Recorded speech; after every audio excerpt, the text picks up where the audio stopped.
Utasikia mdogo wangu. Mimi hapa nataka kuanusha kwa shemeji yako hapo chap mara moja tu. Sasa blaza hizo lawama unajua. Muda mwingi sana nilikopo ndani ungenishtua ningekurusha. Sasa hizi nimechekiwa sasa hizi kweli wewe ni kama nitamchelewesha. Sasa dogo, wewe ulikuwa umepumzika ndani, kwa hiyo mimi nikusumbue.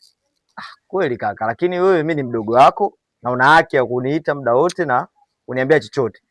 Sasa hivi kweli blaza ndo unaniambia hizo habari?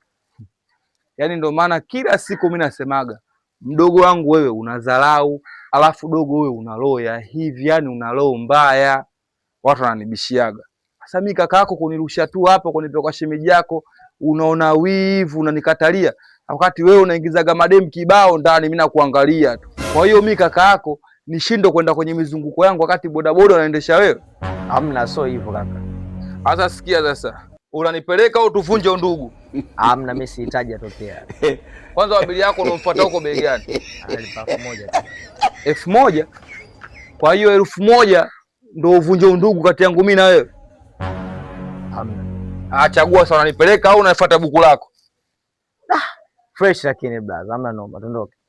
Unanipeleka mimi ndio maana kukubariki mdogo wangu. Sikia sasa, ngoja nichukue koti langu la mauzo. Unajua nikiliweka hapa